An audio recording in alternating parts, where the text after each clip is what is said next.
જેતપુર પાલિકાએ ગાર્ડનમાં વૃક્ષો પર પાણીના ફુવારા મૂક્યા છે। 2 દિવસથી સરદાર ગાર્ડનમાં પાણીના ફુવારા મૂકવામાં આવે છે। પાણીનો છંટકાવ કરી પક્ષીઓને ગરમીથી રાહત આપવાનો પ્રયત્ન કરવામાં આવી રહ્યો છે। આકરા તાપમાં વૃક્ષમાં વસવાટ કરતા પક્ષીઓ માટે આ ખાસ વ્યવસ્થા કરવામાં આવી છે। પર્યાવરણ પ્રેમીઓએ પક્ષીઓ માટે ખાસ વ્યવસ્થા કરવા પાલિકાને રજૂઆત કરી હતી।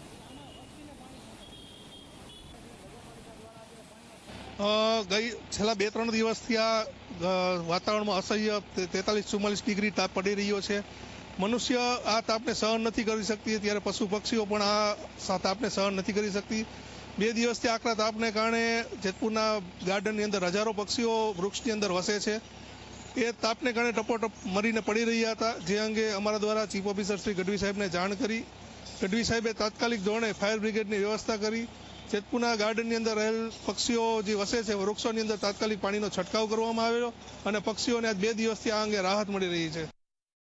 આકાશમાંથી અંગારા ઝરતી ગરમી છે તે ક્યાંક પડી રહી છે, ત્યારે ગરમીથી લોકો તો બચવા માટે પોતાના અવનવા ઉપાયો છે તે ક્યાંક શોધી જ તે લેતા હોય છે, પરંતુ જે વૃક્ષો ઉપર જે પક્ષીઓ વસવાટ કરતા હોય છે તેઓને ગરમીથી રાહત મળે તે માટે થઈ અને નગરપાલિકા દ્વારા અત્યારે સરાહનીય કામગીરી છે તે કરવામાં આવી રહી છે। આપણે જે દ્રશ્યો બતાવી રહ્યા છીએ તે સરદાર ગાર્ડનના દ્રશ્યો છે તે ત્યાં જોઈ શકાય છે કે નગરપાલિકાના ફાયર વિભાગ દ્વારા અત્યારે જે વૃક્ષો ઉપર જે પક્ષીઓ જે વસવાટ કરે છે સાથે જ જે વૃક્ષો છે તેમની ઉપર અત્યારે પાણીનો છંટકાવ છે તે ક્યાંક કરવામાં આવી રહ્યો છે, કે જેથી કરી અને જે વૃક્ષો ઉપર જે પક્ષીઓ વસવાટ કરે છે તેઓને ગરમીમાંથી રાહત છે તે ક્યાંક મળી રહે। કારણ કે સૌરાષ્ટ્રની અંદર 45 ડિગ્રી જેટલું તાપમાન છે તે ક્યાંક પહોંચ્યું છે। આજની જો વાત કરવામાં આવે તો આજે પણ 42 થી 43 ડિગ્રી જેટલું તાપમાન છે તે ક્યાંક જોવા છે તે ક્યાંક મળી રહ્યું છે। ત્યારે લોકો તો ગરમીથી બચવા માટે કોઈને કોઈ ઉપાય શોધતા હોય છે, પરંતુ પક્ષીઓ કઈ રીતે બચી શકે તેમજ તેઓને કઈ રીતે રાહત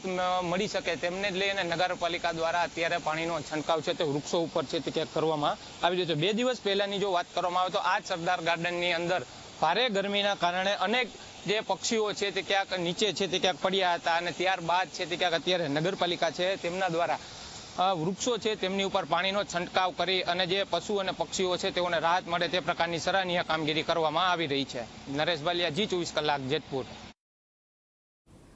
તો આ સાથે જ બ્રેકિંગ ન્યૂઝ મળી રહ્યા છે।